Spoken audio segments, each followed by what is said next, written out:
Son las 8:12 y tenemos a esta hora de la mañana en el estudio al jefe de la Cosa Nostra. ¿Está bien dicho? Alberto Bayol, buenos días. Técnicamente sí. Técnicamente sí. Incluso legalmente también. Sí, bueno.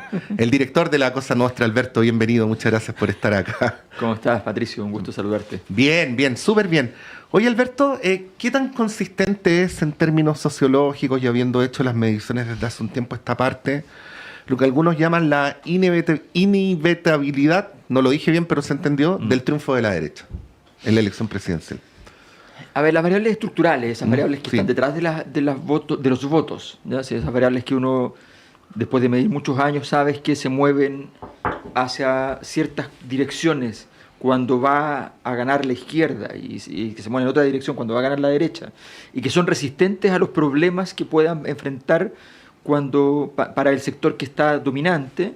Esas variables estructurales nos dirían que el triunfo de la derecha es inevitable. O sea, por ejemplo, hay una variable que la inventé hace muchos años, que en su momento incluso me llamó Óscar Godoy, que era director de la encuesta del CEP, para hablar sobre esa pregunta, y la incorporó de alguna manera en algunas de las preguntas del CEP y qué sé yo.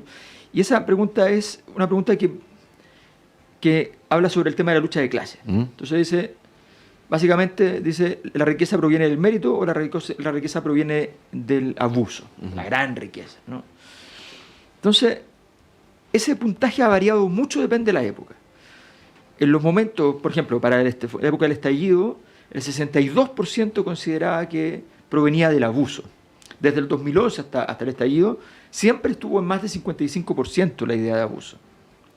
Desde el 2022, ¿ya? Desde el rechazo del 2022, esa variable salta al opuesto y se mueve en cifras entre 58 y 66% para decir que la riqueza proviene del mérito. ¿Ya? Esa variable hoy día vino el caso de Hermosilla, que involucraba empresas y que no se movió. ¿Ya? Esa es una variable. Otra variable, por ejemplo, tiene que ver con la pregunta sobre qué valor es el más importante de la sociedad. Normalmente, la disputa es entre orden por derecha, igualdad por izquierda. Y tenemos siempre un repertorio de 4 valores que incluyen a progreso y libertad. Progreso y libertad no marcaban nunca mucho. Bueno, lo que pasa hoy día es que la derecha, y en general siempre es uno de izquierda, otro de derecha, y los otros dos en disputa. Para la época del estallido, Igualdad llegó a tener el 55% de las preferencias con un solo valor. Normalmente es 30, eso es lo normal, ¿ya? Y Orden, en sus mejores momentos, hace 25 años, qué sé yo, marcaba 30, una cosa así. Y siempre se pelean en el primer lugar Igualdad y Orden. Bueno, hoy día, 3 de los valores, progreso, libertad y orden, son de derecha. Están completamente derechizados. Ahí, Alberto, ¿son ciclos o está ocurriendo lo que algunos llaman para decirlo en términos gramscianos, ¿no?, la hegemonía cultural de la derecha? Porque tú te acuerdas que había un cliché, ¿no?, que era la derecha tiene el poder económico, pero en términos electorales Chile es mayoritariamente de centro-izquierda, ¿no? Pero en la medida que se consolida cada vez más la idea del mérito individual, la idea de que si a mí me va bien en la vida se debe más a mí que al que está alrededor mío y a un sistema y a una estructura, hay quien podría decir, bueno, eso que se vuelve cada vez más transversal demuestra que además la derecha ha ganado la batalla cultural, ¿no? ¿Qué podrías decir al respecto? No, yo no tengo esa hipótesis. Ya. Mi hipótesis es que el hecho de que las personas estén preocupadas de un resultado, el resultado nunca es un valor cultural. Esto en Max Weber es muy claro. Él siempre dice, mira, una cosa es que la gente crea y otra cosa es que la gente busque un resultado. Son formas de racionalidad distintas. Y por tanto, lo que pasa es que nosotros empezamos a poner sobre la mesa, decir que de alguna manera que la gente quiera tener más dinero es un valor en sí mismo. No, la gente quiere tener más dinero porque resuelve problemas operacionales. Ujú. ¿Ya? Eso es lo normal, la gente quiere pagar cosas con su dinero porque no le alcanza por una serie de razones, ¿no? Y porque el mecanismo de integración de esta sociedad es el consumo, por el cual si tú no tienes dinero además no estás integrado, ¿ya? Entonces, en esas condiciones es natural, ¿ya?, que eso emerja como una especie de valor. A mi juicio lo que está pasando es un momento gramsciano distinto a ese. No es el momento de la hegemonía, es el momento de la crisis. Ujú. O sea, lo que yo estoy trabajando hace mucho rato es tratar de entender ese interregno, ese lugar donde Gramsci dice que aparecen los monstruos, los elementos mórbidos, Ujú. ¿ya?, entre una época que no termina de morir y una que no termina de nacer. Ujú. Ese intersticio, lo que la historia nos enseña es que suele durar mucho tiempo y que bajo ciertas condiciones puede durar tiempos extremadamente largos dentro de un país, dentro de una época en general. Entonces, Ya. hoy día estamos en una época en que las dos cosas operan como crisis. Chile y el mundo, Chile y Occidente. Entonces, en medio de esa crisis, naturalmente las personas lo que dicen es protegerse, refugiarse. Y el único refugio que se conoce en nuestra sociedad es mejorar tu condición económica. Mm. ¿Ya? Entonces, eso no es un valor, eso es simplemente una necesidad de la operación. Es como pensar que el Windows de tu computadora es un valor en sí mismo. No, es una cosa operativa. Hay gente que es fanática de un sistema operativo, pero eso es una cosa inusual. La gente normal quiere operar con el Windows. En el caso de Chile, ¿cuándo empezó la crisis? Yo siempre hago una distinción. El concepto de crisis que nosotros usamos es bien inadecuado. Esto lo explica muy bien Aristóteles en su teoría de la tragedia, donde dice, una cosa es la crisis, o sea, Edipo mató a su padre y se casó con su madre, eso es la crisis. Y otra cosa es el reconocimiento. Edipo se enteró que mató a su padre y se enteró que se casó con su madre. En ese momento se saca los ojos. El momento de la tragedia en realidad es el reconocimiento, pero la crisis ocurrió antes. Nosotros tuvimos el momento del reconocimiento del 2011, ¿ya? Y hoy día estamos en una confusión total, porque en este proceso de 2011 hasta la fecha jugamos 2 veces la bala de plata, que es el cambio constitucional, y las 2 veces la perdimos, ¿ya? No importa el sector, me refiero, la perdimos como país no supimos sacar una constitución, cosa que es muy inusual además. Entonces, no es raro que justo después de eso, de que la crisis se profundiza por falta de solución, vengan estos apocalipsis, digamos, de donde ¿cuántos van a ser? O sea, esto es casi bíblico. O sea, vamos a tener probablemente entre sumarios de distinto tipo, entre la denuncia actual de Contraloría y las que vienen, quizás una cantidad gigantesca de funcionarios públicos que se van a ir a su casa, ¿ya? Con 5 años de sanción eventualmente. Bueno, un porcentaje visible de los funcionarios públicos. ¿Ya? Eso es una cosa terrorífica de operación. Y eso habla de esta crisis institucional que ya toma forma en judicialización de la política, todas las variables que son típicas de estos procesos. Entonces, yo creo que efectivamente empezó el 2011 y no termina. Estamos conversando con Alberto Mayola a esta hora de la mañana a propósito de la última encuesta de la Cosa Nostra, pero en realidad, Alberto, lo que estamos haciendo es tratar de mirar estos fenómenos más de largo plazo, ¿no? En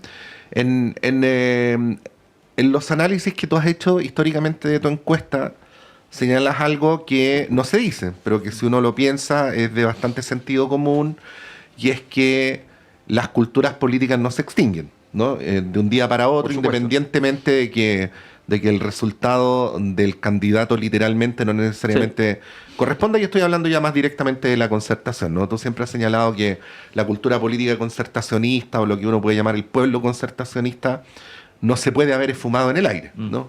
Y traigo a colación ese análisis que tú siempre haces porque de alguna manera es la hipótesis que está detrás de la candidatura de Carolina Toá, ¿no? Ella es una candidata notoria y pretendidamente concertacionista, ¿sí? Y trata de reivindicar los valores asociados con la cultura concertacionista, como el valor del diálogo, de la negociación y así sucesivamente, más algunos otros, ¿no? Bueno, ¿cómo ves eso en tanto jugada de carácter electoral?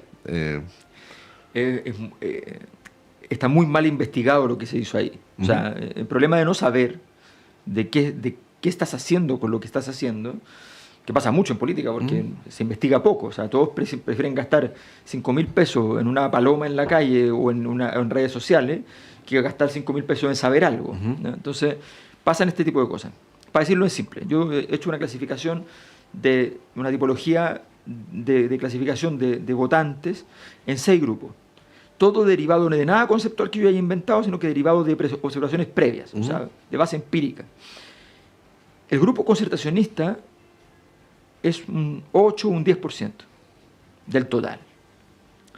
El grupo de gente que fue concertacionista y que odia la concertación, para asumirlo, es entre 25 y 30% del total. Ellos son... ¿Ese odio es por izquierda o por derecha o no es el punto? Son concertacionistas. Piensan lo mismo que la concertación en todas las cosas menos en una. El valor de la transición, en eso son, comillas, frente amplista, o ex frente amplista. ¿Sí?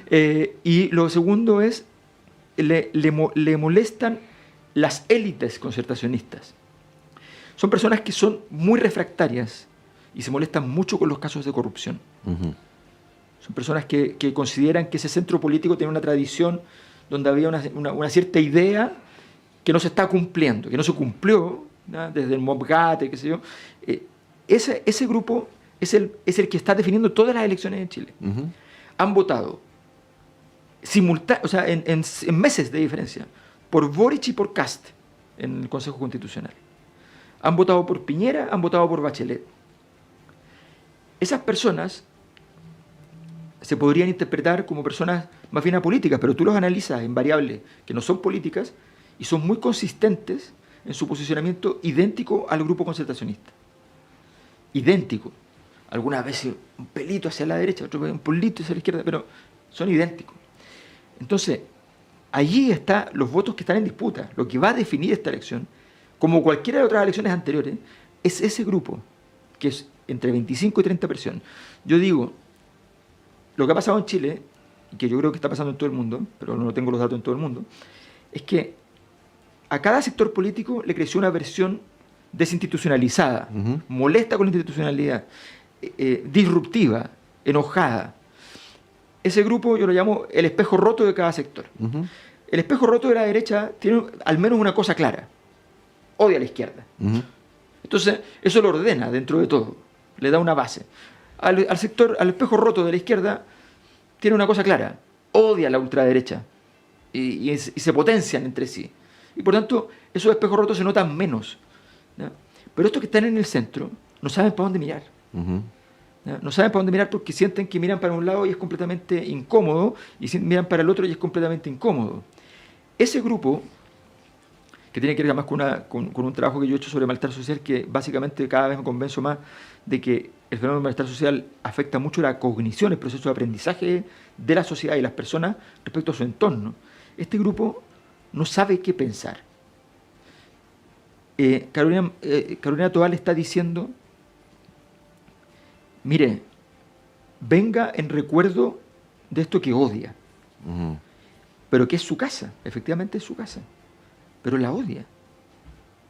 Entonces, me parece extraño que puedan volver. Más aún, los que se declaran, o sea, los que nosotros clasificamos como concertacionistas a partir de todo este trabajo más empírico, Toa no gana allí. Toa saca lo mismo que Evelyn Matei ahí. Termino con esto entonces. ¿Y de dónde saca los votos de Evelyn Matei? O sea, Carolina Toa. Carolina Toa saca los votos de ser la persona más importante del gobierno. Entonces el oficialista, en general, incluso hay gente bastante de izquierda, ¿ya?, tiende a votar por ella porque entiende que fue la persona de confianza del presidente Boric, ¿ya?, y tuvo el cargo más alto de todos. Y por tanto, entonces ella es la depositaria de ese legado en principio. Pero su diseño de campaña está totalmente equivocado. Para finalizar, ¿qué puede hacer el sistema político con la llamada extrema derecha, ¿no? Lo digo en ese sentido de una extrema derecha que no es que no tenga el legítimo derecho a hacerla, sino Con esto que se dice a nivel mundial, ¿no? Sí. La amenaza a las instituciones, a las libertades, a los principios democráticos básicos, en fin.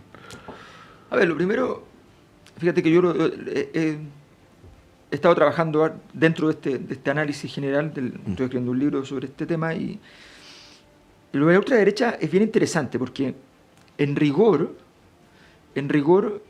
viene a ofrecer una cosa que suele ser muy compleja, que es la autoridad sin institucionalidad. ¿Ya? La izquierda, en su versión más disruptiva, te ofrece horizontalidad sin institucionalidad, asambleísmo, qué sé yo. Pero esto es autoridad sin institucionalidad. Por tanto, la posibilidad por eso hay el riesgo, la probabilidad del abuso de poder está sobre la mesa. Yo creo que el gran problema es que la centro-derecha, por decirlo así, que antes era derecha, simplemente siendo como es igual, ¿no?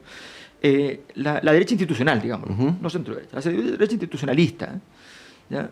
Le cuesta entender cómo enfrentar. Y al final piensa que finalmente es un sector con el cual se puede pactar.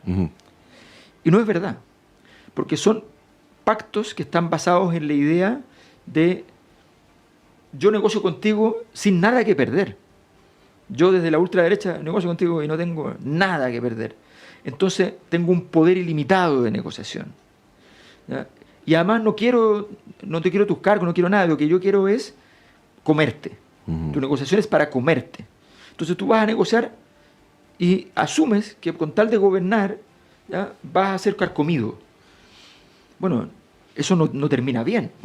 Entonces, la única solución es que las centros derechas en el mundo eleven su perspectiva, defiendan lo que siempre han defendido, que son un sector de la civilización occidental. La ultraderecha no es parte de la cultura occidental, esa es la verdad. ¿Ya? No son democráticos, no creen en el Estado realmente, no son occidentales. Entonces, tienes que elevarte, proponer muchas políticas públicas, no entrar en discusiones banales, porque esto es la comparación para mí es, la ultraderecha es una empresa sin directorio, y la derecha es una empresa con directorio. Y la empresa sin directorio toma decisiones rápidas y eficaces. Pero ¿eso querría decir, Alberto, que la principal responsabilidad entonces recae en la derecha? Sí, por supuesto. Más que en la izquierda. Claro. La izquierda solo puede alimentarla. Si la izquierda ataca a la ultraderecha, solo la va a alimentar. Cualquier cosa que le ponga atención, porque solo viven de la atención, no tienen proyecto político, no tienen visión de sociedad, ¿ya? No tienen ninguno de los elementos que uno puede. Entonces, ¿de qué viven? De la capacidad de captar la atención, de la capacidad de poder decirle al otro, mira lo mal que lo haces, ¿ya? Pero claro, tú no puedes, si tú no haces nada, entonces no tienes nada que pagar ninguna cuenta. Entonces, en medio de eso, y ya le pasó a Kast, que cuando se hizo cargo del Consejo Constitucional, no supo qué hacer con los problemas políticos. Se ven imposibilitados. Pero nadie le hizo pagar esa cuenta. Nadie le dijo, mira, oye, ojo, como si se le hizo pagar a la izquierda con la Convención Constitucional. ¿Ya? Nadie le dijo, a ver, momentito, tú estuviste a cargo y no pudiste, no supiste, fracasaste, ¿ya? Dejaste que se perdiera una oportunidad histórica. Nadie le dijo eso. Alberto Mayol, muchas gracias por haber venido. Gracias, Patricio. Son las 8:31, vamos a un breve alto y continuamos con las conversaciones en este día, lunes 2 de junio del año 2025 en Radio Análisis.